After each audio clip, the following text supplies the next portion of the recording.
अब तो बहुत बहुत फोहर बोलले बड़े ओकर जवाब दिया ही पैसा रखलो ठीक नहीं कहे घरी चक्रवृद्धि ब्याज लागत हां महाराज बीच बीच में दिया ही जवाब दिया ही मौगाहन के चिन्हा कान में कान वाली जरूर अब चाचा रो बैठल बानी गार्जियन नियर बानी अब हमने के उम्र हो गई 52-53 साल हां जी हां तब का बाकी संजोग गुण बाबा कहीं पुरनका व्यास तो सहमत छूटल जाता हां गणवाहन से जुटल जाता का जने माई के कृपा है कि महिषासुर के कृपा हो मौगा रात भर गोजर करते बड़े सो दिनों भरा के उदकावत ना महाराज बोले हम दिव्यांग आओ बड़ी खुश बने कि चल 2-3 बेर लंगड़ा लंगड़ी कहला के बाद सुधर गइले मोदी जी के बात मानत रहे लंगड़ है कह के दिव्यांग कहे के बात तो ई कहीं को बात मानत रहो तारा माता जी के पुण्यतिथि में गौर ने चाची के पुण्यतिथि रहे भैया मोदी जी दुआरे दुआरे शौचालय बनवा देले माइक में कहता है चैनल पर आके कृपया शौचालय में ही शौच करें इनका गांव के सिंघल रोड सरवा हॉक के भर दरले से चाका में लपटा गए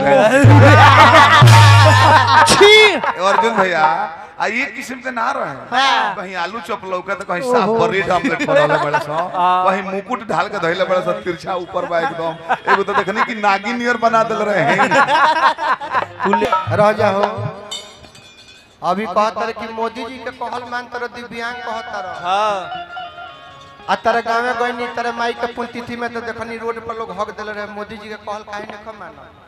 देखी हमरा गाँव में गई रहे हां जी जननी की भाई हमें माई के पुण्यतिथि में आवत तो रथ के व्यवस्था यूट्यूब पर सब देखले हो हां इनका के कमलबास कुंवर के रथ पर स्वागत करनी कहनी कि भाई हो लोग आइल बड़ लोग गाँव में हां आ तब देखी हमरा गाँव में रोड के अरिया अरिया निमन निमन घर बा फूल लागल बा लिफ्ट मंदिर बा स्कूल बा आ ओतना ऊपर ही बैठ रहले आ तबो एगो किरवा के गुह लौकिए गई ओही पते ओतना ऊपर बैठला के बाद एगो किरवा के गुह लौकिए गई ई करे के छत पह गेली सो